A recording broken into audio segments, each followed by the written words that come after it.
Hello दोस्तों, अस्सलाम वालेकुम। कैसे हैं आप सब लोग? उम्मीद है आप सब लोग अच्छे से होंगे। आप सबका वेलकम है मेरे यूट्यूब चैनल पर। आज का जो रिएक्शन वीडियो होने वाला है वो वीडियो है मौलाना शाकिर नूरी जी का। ये वीडियो है सद्दाम इस्लामिक चैनल से। इस वीडियो का टाइटल है माँ बाप के इंतकाल के बाद हर औलाद पर ये 12 हक होते हैं। तो आइए दोस्तों शुरू करते हैं वीडियो।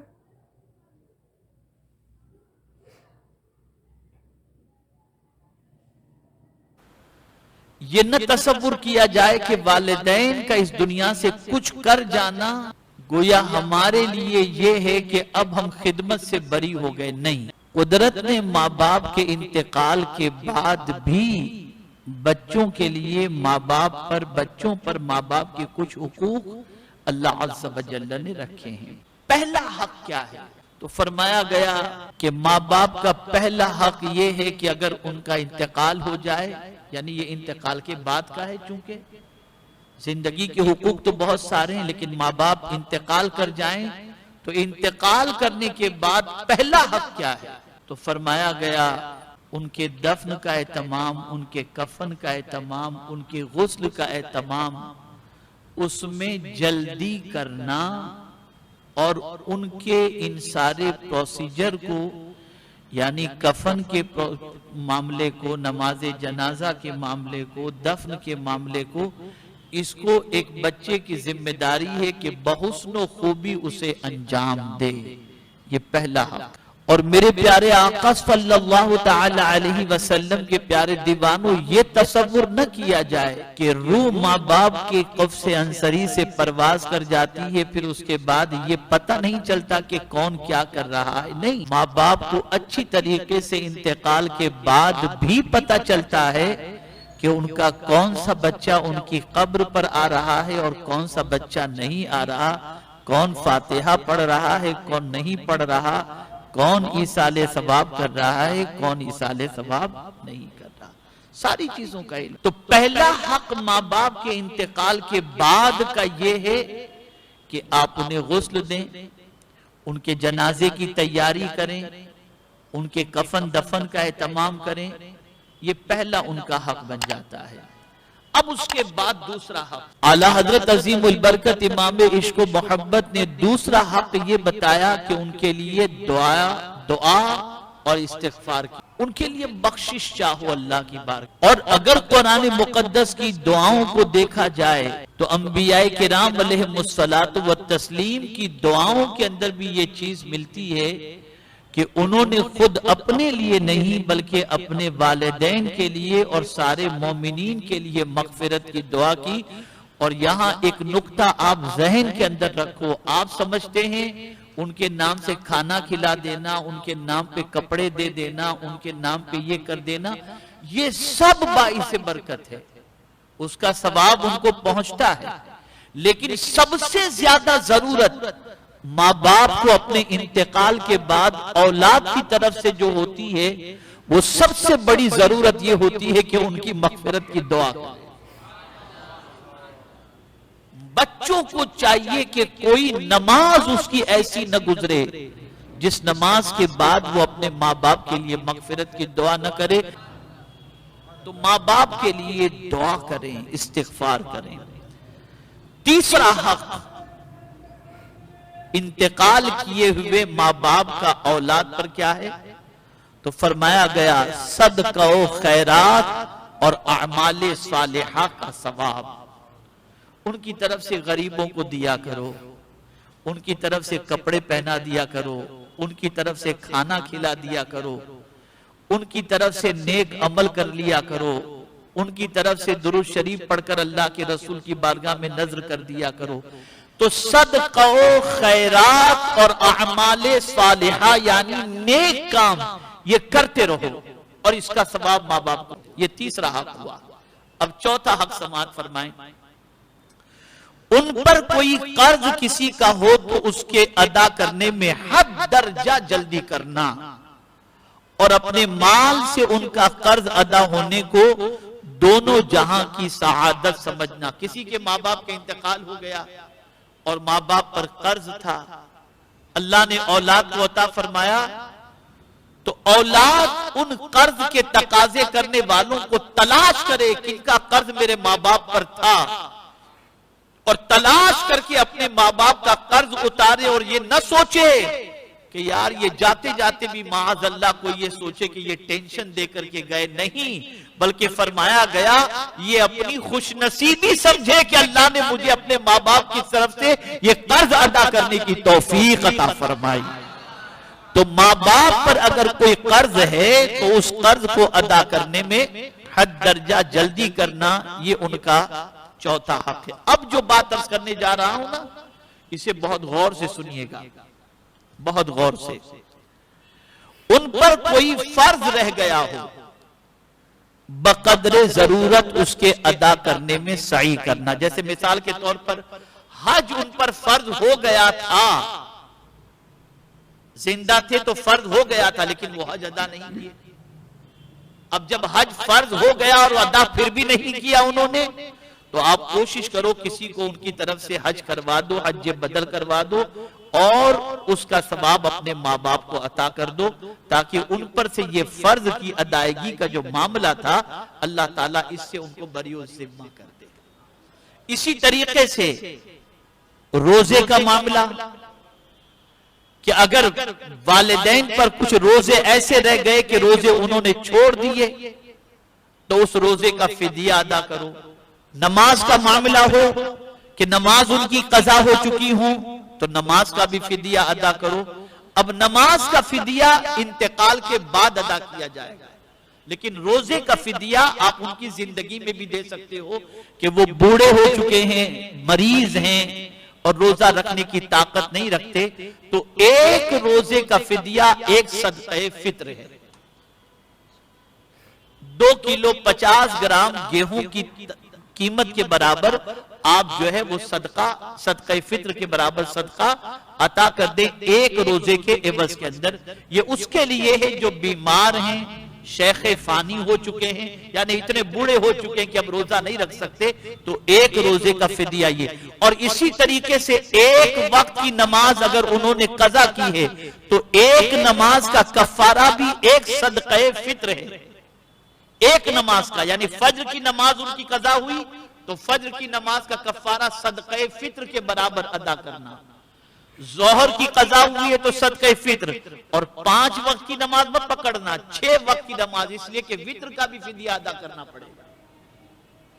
وطر کا بھی فدیہ ادا کرنا پڑے گا۔ تو اگر ماں باپ کی نمازیں قضا ہو چکی ہیں اور ان کی نمازوں کو اگر آپ چاہتے ہیں کہ اللہ عز و جل کی بارگاہ کے اندر، پروردگار جل جلالہ کی بارگاہ میں ان سے جو ہے ان نمازوں کے بارے میں پرسش نہ ہو اور اللہ کرم فرما کر ان کو اس فرض پر جو ہے مواخذہ نہ فرمائے، تو آپ ان کی طرف سے فدیہ ایک نماز کا ایک صدقہ فطر دے کر یہ فدیہ ادا کر دیں، اللہ تعالیٰ ان کو بری و ذمہ فرما دے گا۔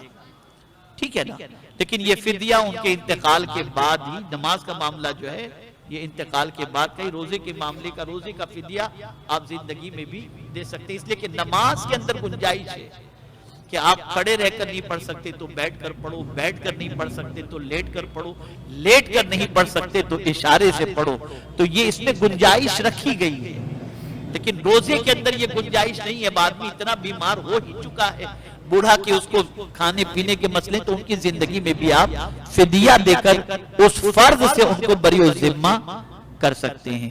میرے پیارے آقا صلی اللہ تعالی علیہ وسلم کے پیارے دیوانوں، اب چھٹا حق بھی آپ سماعت فرما لیں۔ انہوں نے جو وصیت، کیسی وصیت؟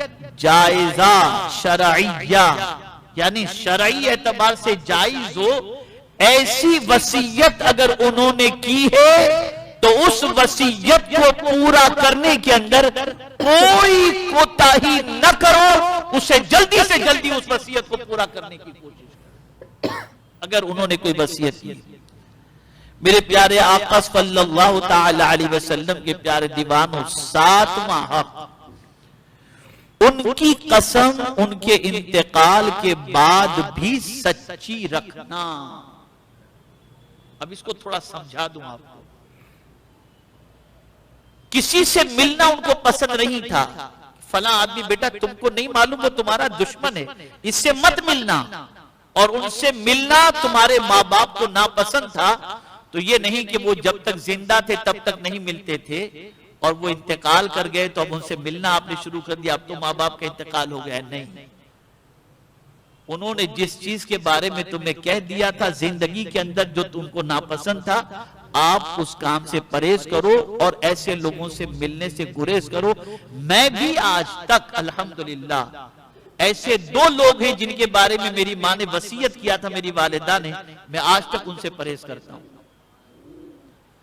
बहुत कोशिशें की गई लेकिन मैं नहीं मान रहा हूं, इसलिए कि मुझे मालूम है मैं मिलूंगा तो मेरी वालिदा को कब्र में तकलीफ पहुंचेगी और इनका मिलना अपनी जगह पर, वालिदैन का मकाम अपनी जगह पर, इसे जहन में रखिए आप।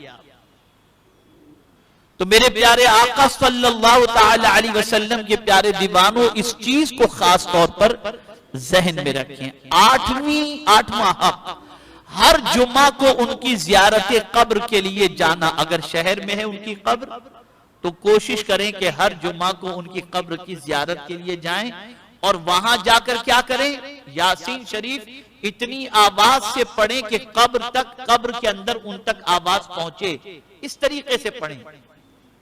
अब उसका फायदा क्या होगा? हदीस मुबारका में आकाए करीम सल्लल्लाहु ताला अलैहि वसल्लम ने इरशाद फरमाया, जब कोई शख्स किसी की कब्र पर यासीन शरीफ की तिलावत करता है तो अल्लाह उसके अजाब के अंदर तखफीफ फरमा देता है और जितने कब्रिस्तान के अंदर मुर्दे आराम कर रहे हैं सबके बराबर सवाब अता फरमाता है।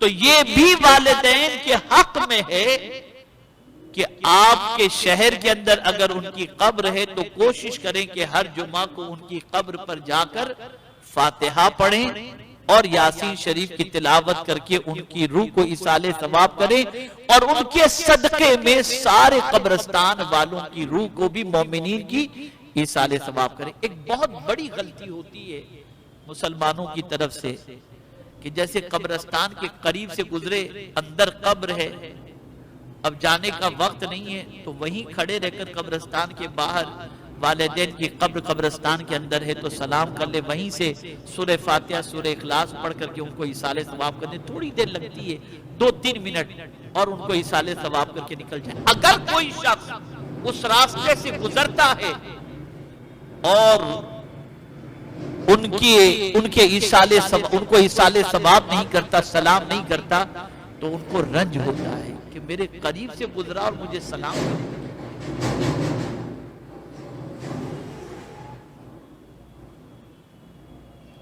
मैं सिर्फ आपकी तरगीब के लिए बताता हूं, मैं कभी कभी गुजरात प्रोग्राम में जाता हूं तो बसा औकात वेरावल और इन तरफ प्रोग्राम होता है तो मैं शाम के टाइम पे पहुंचता हूं और प्रोग्राम वाले जिद करते हैं कि भाई आप कहीं न जाएं, जाएंगे आएंगे टाइम हो जाएगा, रात को तकरीर करते। मेरे वालिद की कब्र जो है वो जूनागढ़ के अंदर है। मैं रात को 2 बजे भी कब्रिस्तान पहुंच करके मेरे वालिद के यहाँ फातिहा पढ़ता हूं, मैं कभी मिस नहीं करता।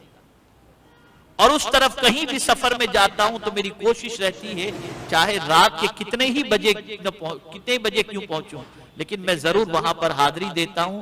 और वहां प्रोग्राम लेने वाले शेड्यूल में ये चीज शामिल कर लेते हैं कि हजरत जूनागढ़ तो जरूर जाएंगे वालिद साहब के यहाँ, तो प्रोग्राम में इस चीज को भी तरतीब दे देते हैं और पूछते हैं कि पहले जाएंगे कि बाद में जाएंगे। तो ये सारी चीजें बहुत जरूरी हैं। तो मेरे प्यारे आका सल्लल्लाहु ताला अलैहि वसल्लम के प्यारे दीवानों, वालिदैन की कब्र की जियारत के लिए जाना और रास्ते में उनकी कब्र आए तो उनको सलाम पेश करना और उनके लिए दुआए मगफिरत करना, ये भी उनका हक है। अब 9वां हक, उनके रिश्तेदारों के साथ उम्र भर नेक सुलूक करना।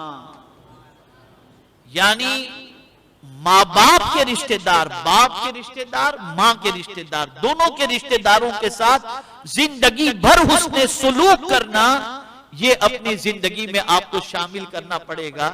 یہ نہیں کہ آج چچا سے رشتہ توڑ دیا، کل ماموں سے رشتہ توڑ دیا اور سوچے کہ اب کہاں ابا امی ہے کہ یہ رشتہ رکھنا ضروری ہے. نہیں، آپ جب چچا سے رشتہ رکھو گے، ماموں سے رشتہ رکھو گے اور ان کے ساتھ اچھا سلوک کرو گے تو اس سے ماں باپ کو اپنی قبر کے اندر راحت نصیب ہوگی.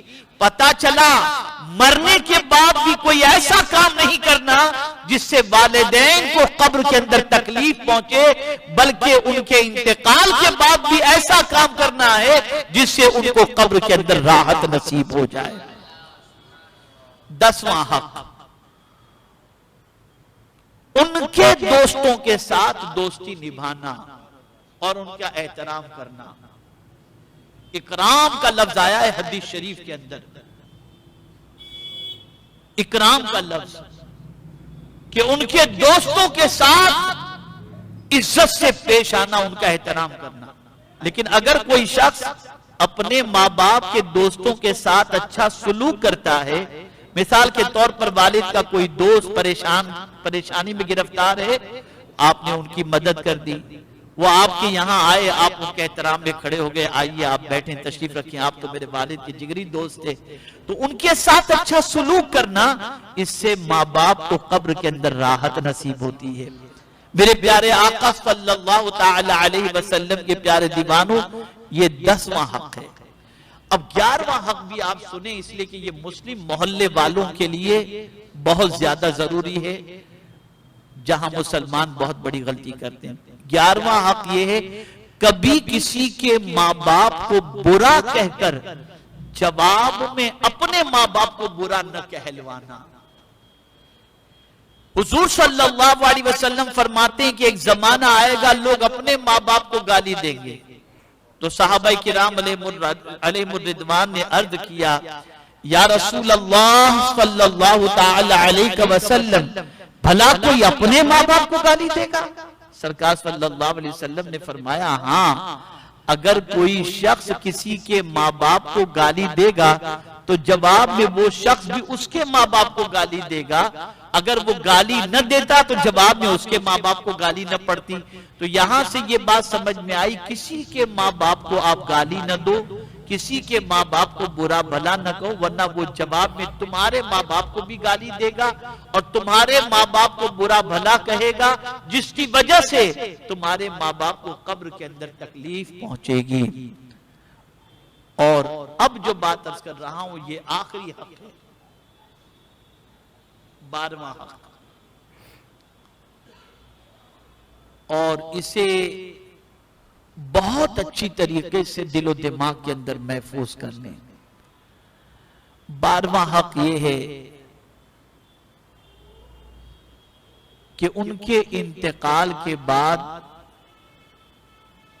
گناہ نہ کریں اور ہر گناہ سے خود کو بچائیں، اس لیے کہ جب بچہ ان کے انتقال کے بعد گناہ کرتا ہے تو قبر میں ان کے ماں باپ کو تکلیف پہنچتی ہے.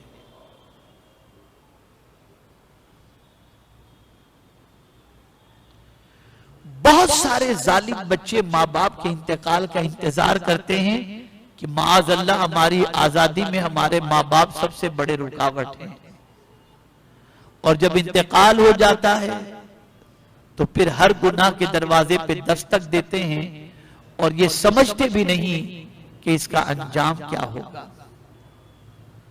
میرے پیارے آقا صلی اللہ تعالی علیہ وسلم کے پیارے دیوانوں، ہفتے میں 2 مرتبہ ماں باپ کے پاس بے بچوں کے اعمال پیش کیے جاتے ہیں. جن کا انتقال ہو گیا قبر کے اندر ماں باپ کے اعمال پیش کیے جاتے ہیں. جب ماں باپ اپنے بچوں کو نیکیاں ان کے اعمال میں دیکھتے ہیں تو خوش ہوتے ہیں اور دوسروں کو بتاتے دیکھو یہ میرے بچے نے کام کیا ہے. اور اگر بچے نے گناہ کیا اور نافرمانی کی تو ماں باپ شرم سے اب قبر کے اندر پریشان ہوتے ہیں اور ان کو دلی تکلیف پہنچتی ہے. تو اے رسول اعظم صلی اللہ تعالی علیہ وسلم کے پیارے دیوانوں، یہ نہیں کہ ماں باپ کے انتقال کے بعد آپ ماں باپ کو خوش اور ماں باپ کو غم इसके बारे में फिक्र न करें, बल्कि माँ बाप के बारे में ये चीज जहन के अंदर रखें कि इंतकाल के बाद भी बच्चों के अमाल उनके सामने पेश किए जाते हैं। अच्छे अमाल से वो खुश होते हैं और बुरे अमाल से वो रंजीदा होते हैं। इस वीडियो में बताया गया कि माँ बाप के लिए, बच्चों के लिए, कि माँ बाप बच्चों के से कितनी मोहब्बत करते हैं। अगर बच्चे दुनिया में गलत काम कर रहे हैं और अच्छे से नहीं रह रहे हैं तो माँ बापों को कब्र में भी तकलीफ़ होती है अपने बच्चों के लिए कि हमारा बच्चा ऐसे काम कर रहा है या गलत काम कर रहा है। और मरने के बाद तो माँ बाप के मरने के बाद जो माँ बाप की इच्छा थी उसे ज़रूर पूरा करना चाहिए, नहीं तो माँ बापों को तकलीफ़ होती है। अगर माँ बाप ने किसी चीज़ के लिए मना करा है कि इनसे बात नहीं करना या किसी से मिलना नहीं, तो उनसे नहीं मिलना चाहिए। और हर जुमे के जुमे उनकी कब्र पे जाके उनके लिए दुआ करनी चाहिए, उनके लिए पढ़ाई करनी चाहिए, और जो चीज़ वो बोल के गए हैं तो उनको भी पूरी करनी चाहिए, नहीं तो वो परेशान रहते हैं कि हमारी औलाद ने हमारे लिए ये सब नहीं करा। सो गाइस, बहुत अच्छी वीडियो थी, बहुत अच्छी लगी इनकी वीडियो। और अगर आपको मेरी वीडियो पसंद आई हो तो प्लीज़ मेरे चैनल को सब्सक्राइब कीजिएगा, मेरी वीडियो को अंत तक ज़रूर देखिएगा। फिर मिलेंगे अगली वीडियो में, तब तक के लिए अल्लाह हाफिज़।